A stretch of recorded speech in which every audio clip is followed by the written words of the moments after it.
अस्सलाम वालेकुम। आप देख रहे हैं quick and easy YouTube channel. आज मैं आपके साथ बेसन के भलों की बहुत ही यमी और मज़ेदार सी रेसिपी शेयर कर रही हूँ।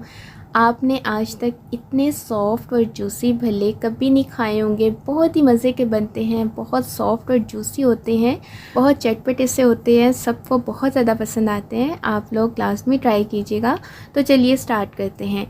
इसके लिए हमने एक प्याली दही लेनी है और उसे हमने एक बाउल में डालना है और फिर उसमें हम डालेंगे ज़्यादा सारा पानी और फिर हम इसको अच्छी तरह से मिक्स करके लस्सी तैयार कर लेंगे। अगर आपके पास लस्सी है तो आप इसकी जगह वो भी इस्तेमाल कर सकते हैं। अब हम इसको साइड पर रख देंगे।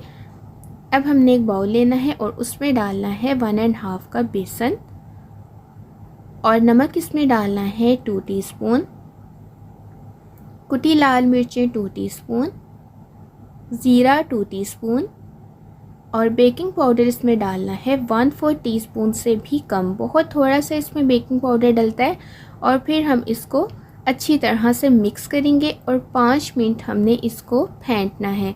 इसको हमने मुसलसल एक ही रुख पर फेंटना है, हमने बार बार जो वो रुख चेंज नहीं करना। अगर आप इसको क्लॉकवाइज घुमा रहे हैं तो आपने इसको क्लॉकवाइज ही 5 मिनट तक घुमाना है।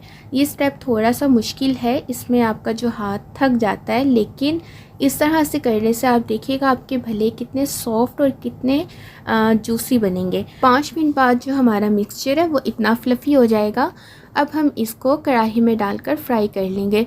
ऑयल आपने बहुत ज़्यादा गर्म नहीं करना, आपने इसको मीडियम गर्म करना है और फ्लेम भी जो आपने लो टू मीडियम रखना है। ज़्यादा फ्लेम पर हमने इसको फ्राई नहीं करना, बहुत लो फ्लेम पर हम इसको फ्राई करेंगे, क्योंकि अगर फ्लेम ज़्यादा होगा तो इसके अंदर गुठली बन जाएगी। तो आपने इस तरह से हाथ से जो है वो सारी फुल्कियाँ इसमें डाल देनी है। चम्मच से अगर डालते हैं तो शेप ज़्यादा अच्छी नहीं आती, लेकिन अगर आपको चम्मच से इजी लगता है आप चम्मच से डाल लें। तो उसके बाद हमने इसको साइड्स को पलट लेना है और आहिस्ता आहिस्ता हम इसको चम्मच भी हिलाते रहेंगे ताकि सारी साइड से ही एक जैसी पक जाए। तो इसको पकाने में जो है 8 से 10 मिनट लग जाते हैं। थोड़ा सा टाइम लगता है क्योंकि हम इसको लो फ्लेम पर पका रहे हैं और जब इसका कलर ब्राउन होने लगेगा तो फिर हमने इसको इसमें से निकाल कर जो हमने लस्सी तैयार की थी हम उसमें डायरेक्ट डाल देंगे। अब हम इसको डिप करके इसमें रख देंगे। इतने हम अपनी चटनी तैयार कर लेते हैं। इसके लिए मैंने लिया है 4 टेबल स्पून धनिया जो है वो डंडियों समेत लिया है, इस तरह चटनी का टेस्ट ज़्यादा अच्छा आता है। 4 टेबल स्पून पुदीना, 2 हरी मिर्चें और 3 से 4 जो है लहसुन के, हाफ़ टी स्पून नमक और हाफ़ टी स्पून ज़ीरा। इसको ग्राइंड करके हम चटनी बना लेंगे और फिर हमने जो भले डिप करके रखे थे वो हम निकाल कर एक बाउल में डालेंगे। भले आप देख लें कितने ज़्यादा सॉफ्ट और कितने जूसी बने हैं, आपको वीडियो में ही देख के अंदाज़ा हो रहा होगा, लेकिन यकीन करें जब आप ये खाएंगे तो आपका हाथ भी नहीं रुकेगा। ये बहुत ही मज़े के बनते हैं। अब हमने इसको हाथ से आराम आराम से निचोड़ कर इसका पानी निकाल लेना है। बहुत एहतियात से आपने इसको निचोड़ना है, भले टूटने नहीं चाहिए। और पानी हमने इसका बिल्कुल अच्छी तरह से नहीं निकालना, बस थोड़ा सा हमने इसको प्रेस करना है कि इसका जो एक्सेस वाटर है वो निकल जाए। बहुत ज़्यादा हमने इसको ड्राई नहीं करना, इसके अंदर थोड़ा थोड़ा पानी रहना चाहिए, क्योंकि हमने इसको लस्सी में डिप किया है तो इस तरह से इसका टेस्ट जो है वो बिल्कुल भी ख़राब नहीं होता।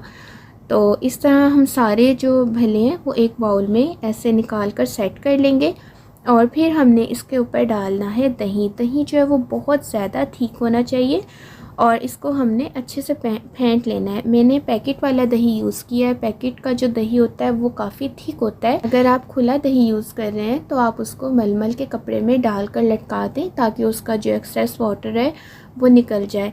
और फिर हम इसके ऊपर डालेंगे ग्रीन चटनी। ग्रीन चटनी को मैंने पाइपिंग बैग में डाल दिया था ताकि इसको डालना ईजी हो जाए।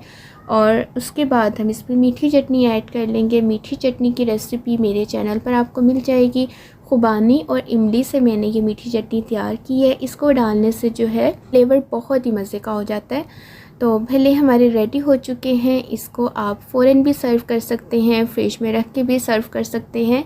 ये बहुत मज़े के लगते हैं। बार बार मैं इसलिए कह रही हूँ कि ये वाकई ही में बहुत यमी बनते हैं। आप लोग मेरे कहने से एक दफ़ा लाजमी ट्राई करें और फिर बार बार आप यही बनाएंगे। अगर आपको मेरी रेसिपी अच्छी लगी है तो लाइक ज़रूर कीजिएगा और सबके साथ शेयर कीजिएगा और मुझे अपनी दुआओं में याद रखिएगा। इस तरह की मज़ेदार रेसिपीज़ देखने के लिए मेरे चैनल को सब्सक्राइब कर लें। मिलते हैं अगली वीडियो में। अल्लाह हाफ़िज़।